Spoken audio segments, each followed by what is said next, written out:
Thunderstorms, in all their raw, violent beauty, have always had an undeniable power over us. The rumble of thunder, the flash of lightning, the primal rush of fear that washes over us as the wind howls and the rain lashes at our windows. For most people, a thunderstorm is just another passing event, an inconvenience, a reason to stay inside, perhaps even an opportunity to curl up with a blanket and watch the storm from the safety of home. But for others, the storm is not just weather, it is a harbinger, a herald of something far darker, far more sinister. There are stories, whispered in the dark corners of ancient homes and forgotten villages, that the storm does more than just pass over. It lingers, it watches, it feeds, and sometimes it brings with it something that should never have been awakened. The air grows thick with tension, crackling with something far more ominous than just static electricity. The sky darkens, not just with clouds, but with the promise of things unseen. Those who are caught in these storms don't always make it out. They don't always leave with their minds intact. There are legends, ancient, almost forgotten tales, that tell of how the storm itself has a way of drawing in the lost, the broken, and the curious. Of how the thunder doesn't just echo through the heavens, but vibrates through the fabric of reality itself, bending time, space, and minds to its will. Tonight, I'm going to tell you 4 stories. 4 tales of thunderstorm horrors that will haunt you long after the storm has passed. These stories will make you think twice the next time the sky darkens and the wind picks up. After all, how can you ever truly be sure when the storm will end and when the real terror will begin? So sit back, turn off the lights, and if you hear a faint knocking at your door or the wind whispering your name, don't go looking for it, because in tonight's storm, the thunder isn't the only thing you should be afraid of. In a remote corner of the countryside, tucked away behind dense trees and winding dirt roads, stood an old farmhouse. The kind of place you'd pass by quickly, hardly glancing at it, except for the feeling that it was watching you. The house had been abandoned for years, its windows boarded up, its front door sagging on its hinges. From a distance, it seemed like nothing more than a crumbling relic of the past, a forgotten memory left to decay with time. But tonight, on a night when the air was thick with the scent of impending rain and the sky was bruised with the deep purples and grays of a coming storm, the farmhouse stood out. There was something different about it tonight, something alive about the way it seemed to loom over the empty fields, waiting. It wasn't the first time a storm had gathered around that house, but on this night, it would be the last. A young couple, stranded on their way home from a weekend getaway, had found themselves seeking refuge. The rain had started as a light drizzle, but had quickly escalated into a torrential downpour, and the storm had seemed to follow them as they drove, the flashes of lightning illuminating the path before them. With no other options and no sign of shelter for miles, they spotted the farmhouse. It seemed to beckon them, its silhouette stark against the darkened sky. They made the decision to take shelter there, unaware that they were stepping into something far worse than just a storm. Inside the house, the air was cold and still. The silence was almost oppressive, broken only by the occasional creak of the old floorboards beneath their feet. The couple, Sarah and Mark, looked at each other with uneasy smiles, both silently relieved to be out of the storm. But there was a sense of unease that gnawed at the edges of their minds, an inexplicable feeling that they weren't alone in this house.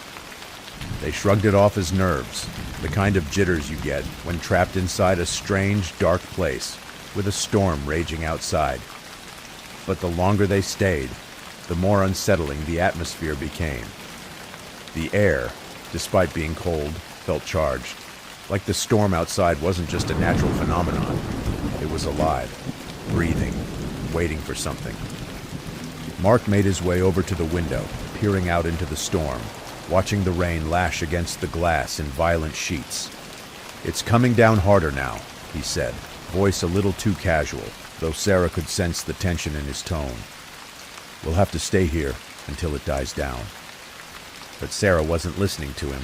Her eyes were fixed on the corner of the room, a darkened shadow that seemed to flicker in the flashes of lightning. It wasn't there in between the strikes, but every time the lightning lit up the sky, it was as though a figure, a silhouette, was standing in the corner, watching them.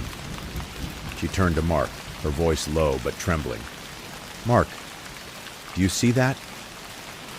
He glanced at the corner, then back at her with a forced smile. "You're just tired. It's the storm playing tricks on your eyes." But Sarah wasn't convinced. The figure was no trick. In the moments between lightning, she could feel its presence, the oppressive weight of it, just out of view. She felt it in the way the room seemed to grow colder with each passing moment, in the way the walls seemed to close in on them, just a little bit more with every flash of lightning. And then, as if the storm itself was a conductor, the house seemed to come alive. The floorboards creaked louder, almost as though someone or something was walking just beyond their reach. The shadows in the corner grew longer, stretching like fingers reaching out for them. "Mark, we need to leave," Sarah said, her voice rising in panic now, her eyes wide with fear. Mark turned, finally seeing what she had been seeing all along, the dark figure that lingered in the corner. His blood ran cold as he moved toward the door, but as his hand reached for the knob, it slammed shut with an almost deafening bang. They both froze. Something was wrong. The storm outside intensified. The wind howled like a living thing, rattling the windows as the figure in the corner grew more distinct. Its shape began to solidify, the darkness shifting as though it were made of shadows themselves. In the next flash of lightning, it was there, standing right in front of them. It wasn't a human figure.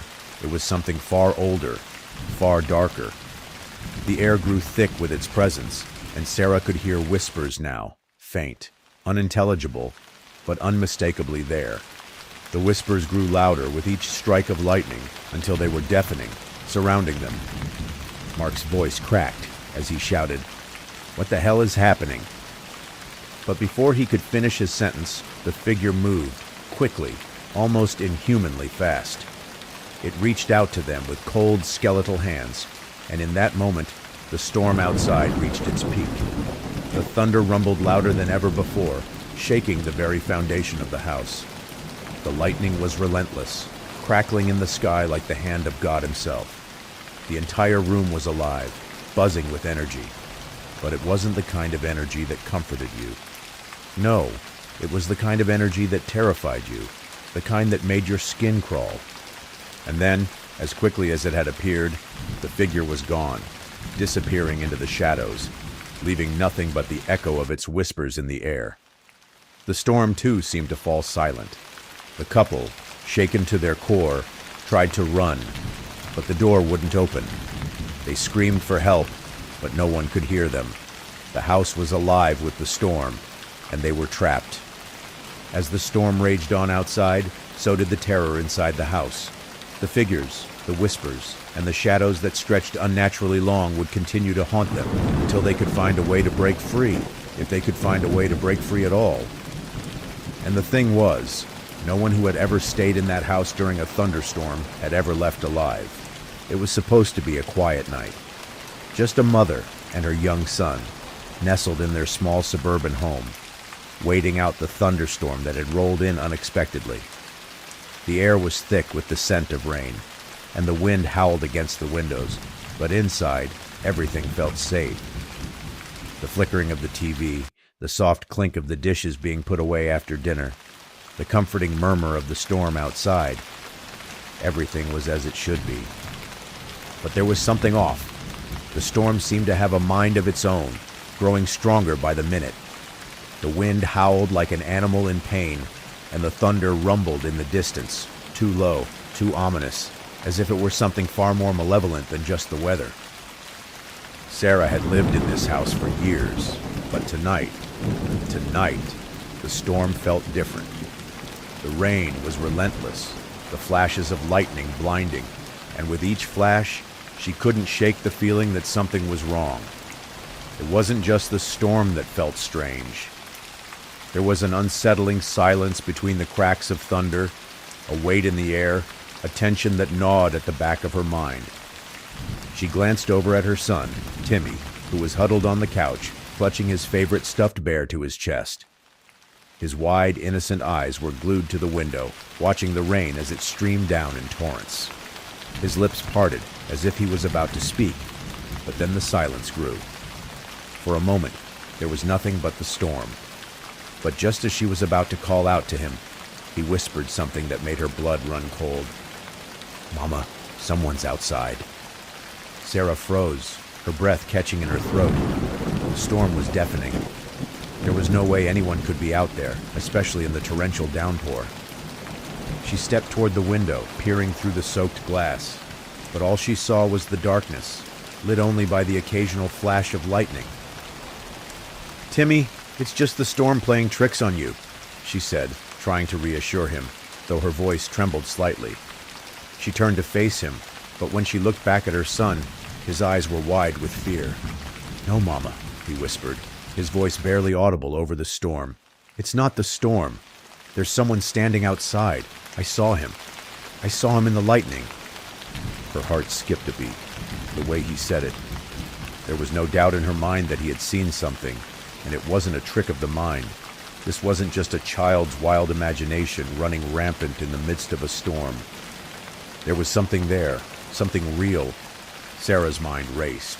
She tried to dismiss it, but the feeling of unease grew stronger. There was no one out there. It was impossible. Yet when the next flash of lightning illuminated the yard, she saw it. Or rather, she saw him.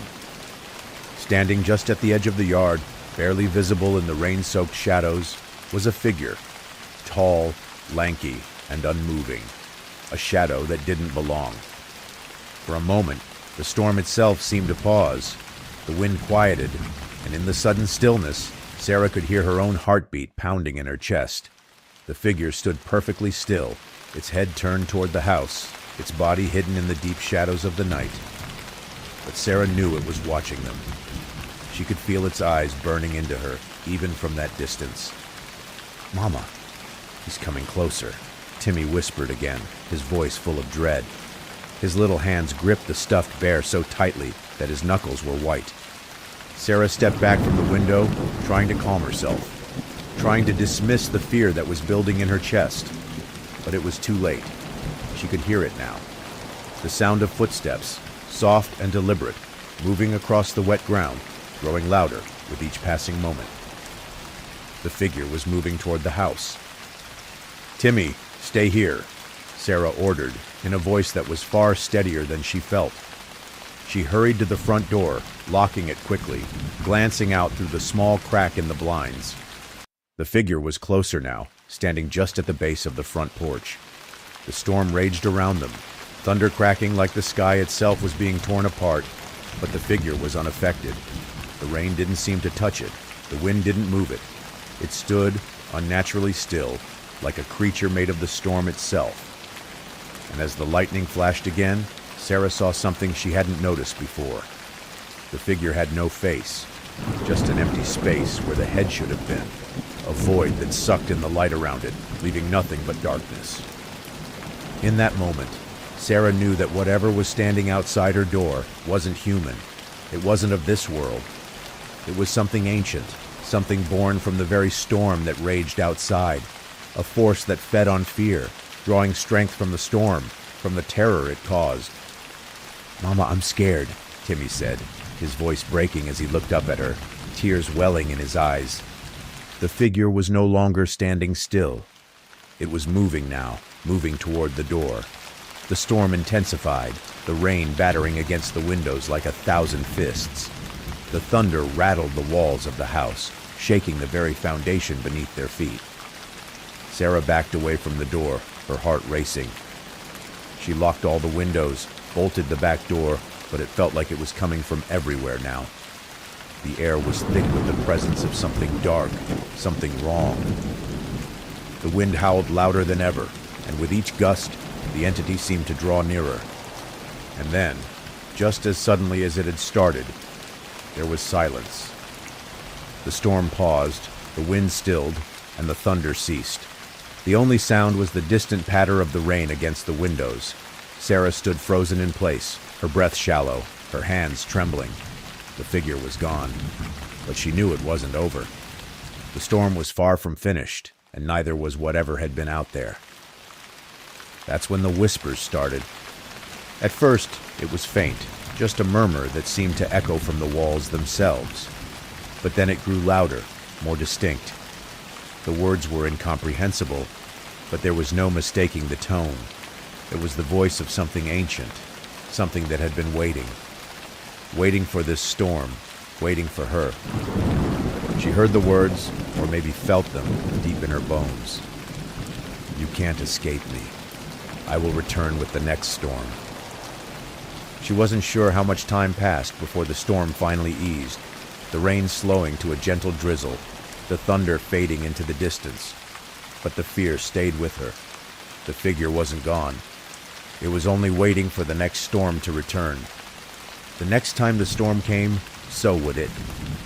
And the next time, it might not be outside.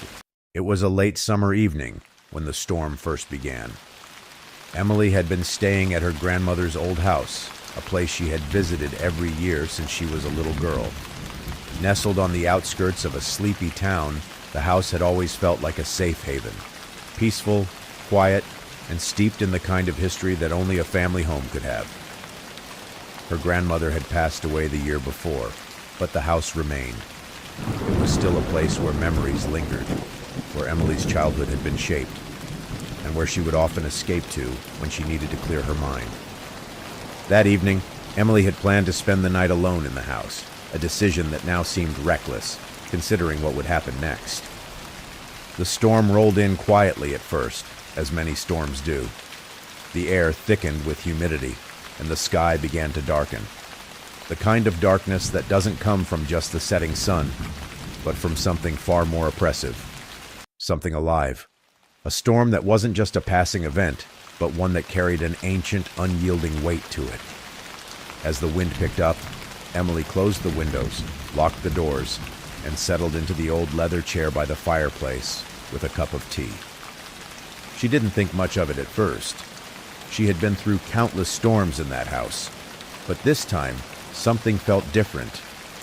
The wind started to howl, rattling the house like a trapped animal. The trees outside bent in unnatural ways, their branches whipping violently, as if they were struggling to escape an unseen force. The rain, heavy and relentless, pounded against the windows like the fists of angry spirits.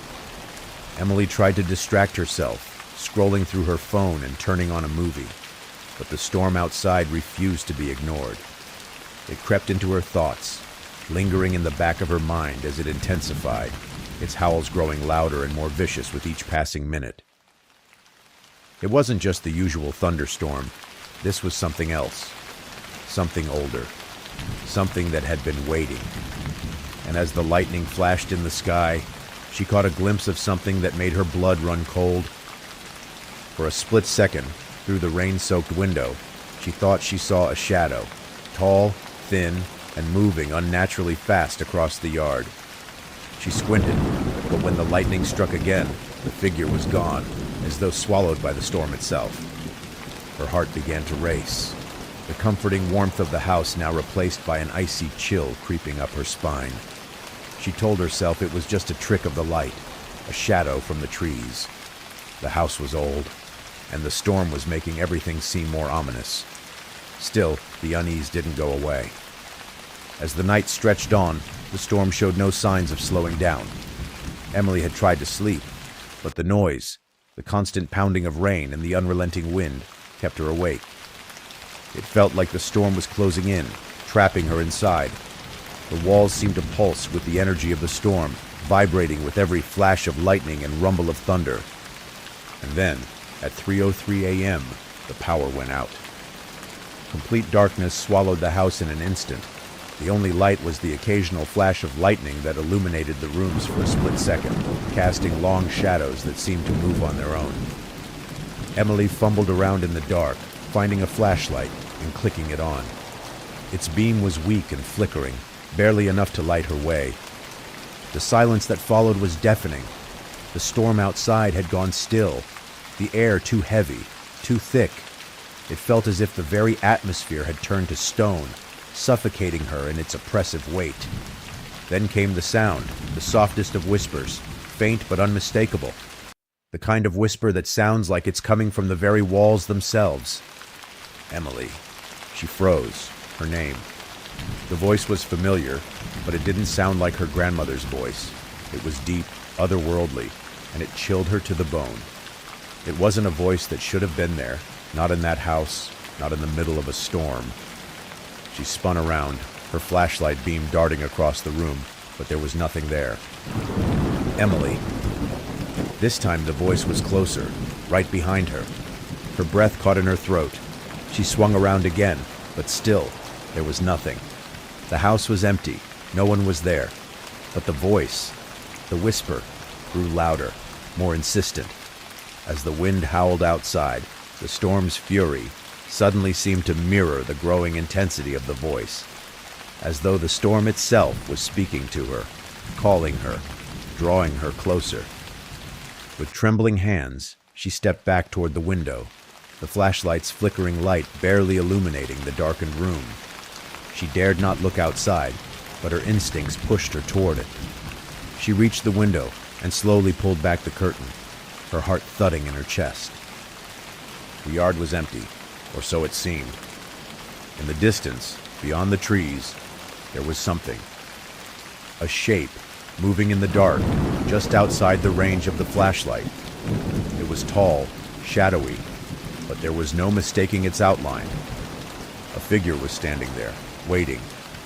The shadows seemed to bend around it, as though the darkness itself was alive and responding to its presence. Before she could react, a sudden crash of thunder shook the house, rattling the windows. The lights flickered back on, illuminating the room. The figure was gone, but the storm hadn't stopped. In fact, it had only grown worse. Emily's mind raced. She had to leave. She had to get out of the house. But just as she turned to make her way to the door, she stopped. There, standing in the doorway of the room, was something, or rather, someone. It was a woman, dressed in a tattered, old-fashioned gown, her long, dark hair matted to her face. The woman's skin was pale, almost translucent, and her eyes were wide and empty, void of any life. "Help me," the woman whispered, her voice barely audible over the storm. "Please, help me." The words sent a shiver down Emily's spine. She didn't know what was happening, but she could feel the air in the house shift. The very walls seemed to be closing in on her, suffocating her, pressing her toward the doorway where the woman stood. The storm outside raged, as though the heavens themselves were torn apart. Lightning flashed, and the woman took a step forward. Her movement was slow, deliberate, unnatural. She seemed to glide rather than walk, her feet never fully touching the ground. "Help me," the woman repeated, her voice cracking with desperation. Emily was paralyzed with fear. She wanted to scream, but her voice caught in her throat. Every fiber of her being screamed at her to run, to escape, but her body refused to obey.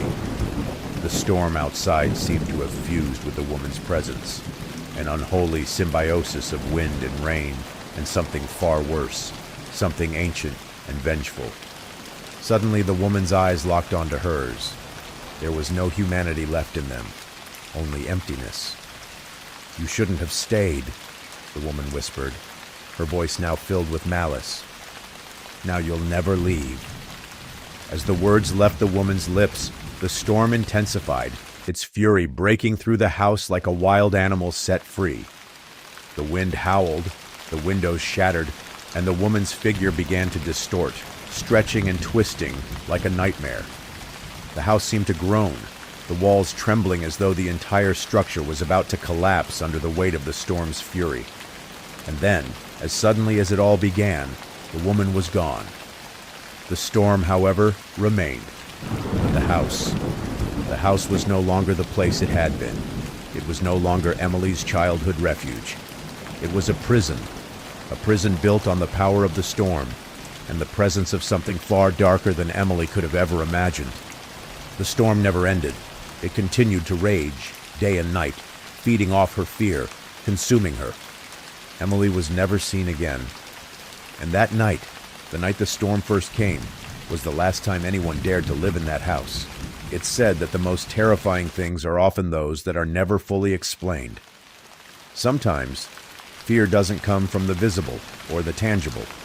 It comes from the unknown, from those moments when reality and nightmare blur together, leaving you questioning what's real and what isn't. That's what happened to Kevin, a man who learned far too late that some storms come with a price. Kevin had always thought of thunderstorms as something majestic, something to admire from the safety of his home. Growing up in the Midwest, where thunderstorms were as common as the sunset, he had seen countless storms roll through, each one as magnificent and powerful as the last. He never feared them.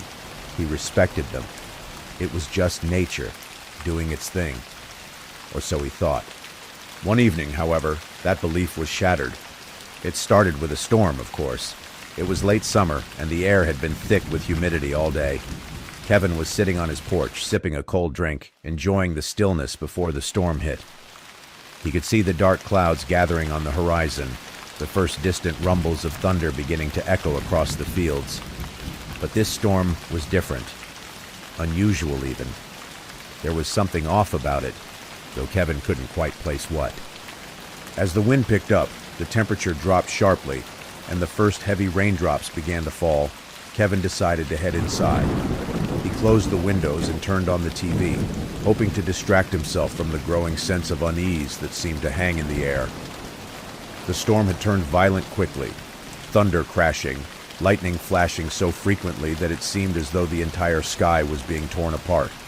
It wasn't until the power went out that things began to take a darker turn. The house fell into an eerie silence. No light, no sound, just the hum of the storm outside. Kevin got up looking for the flashlight, trying to shake off the nagging feeling that something was wrong. As he made his way through the darkened house, something strange caught his attention. The storm wasn't just loud outside, it seemed to be coming from within the house too. The walls trembled with each thunderclap. The floorboards creaked as though something heavy was moving above him. But he knew it couldn't be.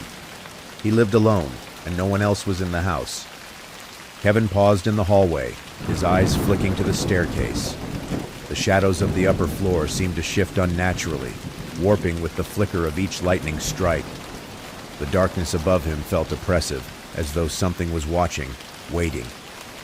That's when he heard it. A whisper, low, barely audible, but unmistakably there. It was coming from the top of the stairs. Kevin. He froze. His heart raced in his chest. No one was up there. He knew that for a fact. But the whispering didn't stop. It repeated his name over and over again, growing louder, more desperate. Kevin. With a breath that trembled in his throat, Kevin reached for the flashlight and took a step forward toward the staircase. The wind howled outside, pushing against the house with such force that the windows rattled. The air felt thick, charged with static, as though the very atmosphere had become alive, responding to the storm. He took the stairs slowly, one step at a time, the beam of the flashlight shaking in his hand. As he reached the top, the house fell silent once again. But that silence was worse than the storm. It was as if the house had become a vacuum, pulling all sound into itself, leaving only the quiet hum of something unseen. Kevin turned down the hallway, toward the room at the far end of the hall. The door was slightly ajar, and the air inside was cold, unnaturally cold. He pushed the door open, the hinges creaking in the stillness. The room was empty, but it wasn't.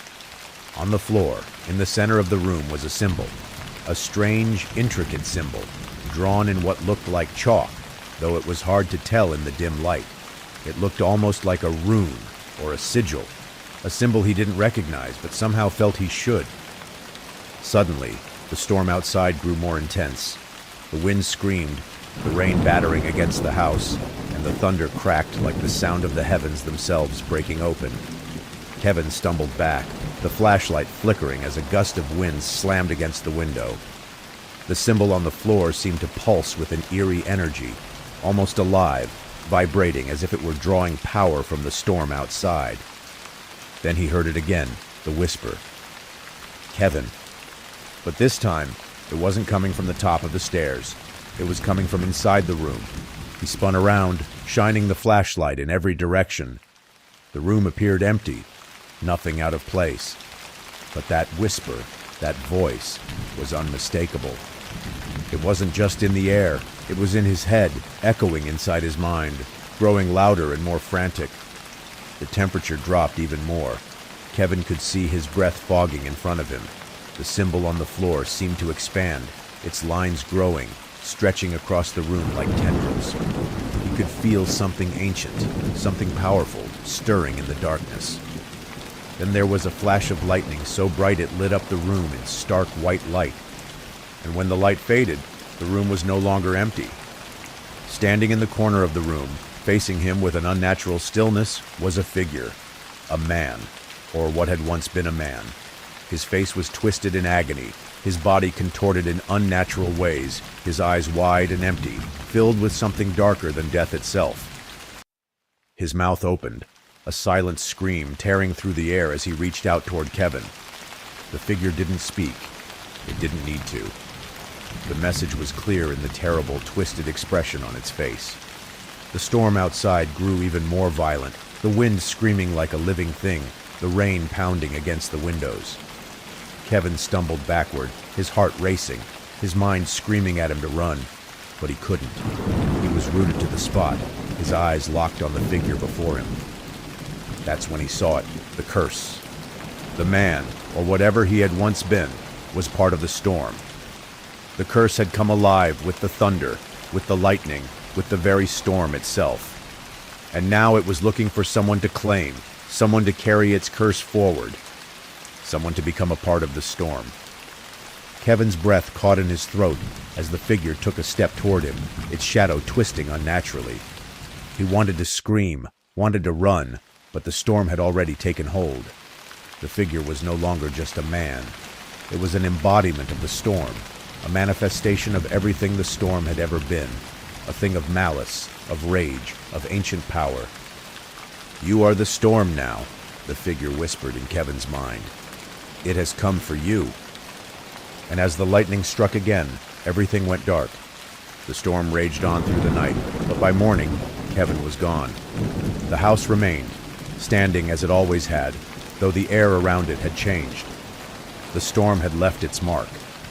And those who lived nearby, those who had known Kevin, would tell the story of the storm that never ended. How it had come for him, how it had claimed him, and how now it waited for the next soul to take.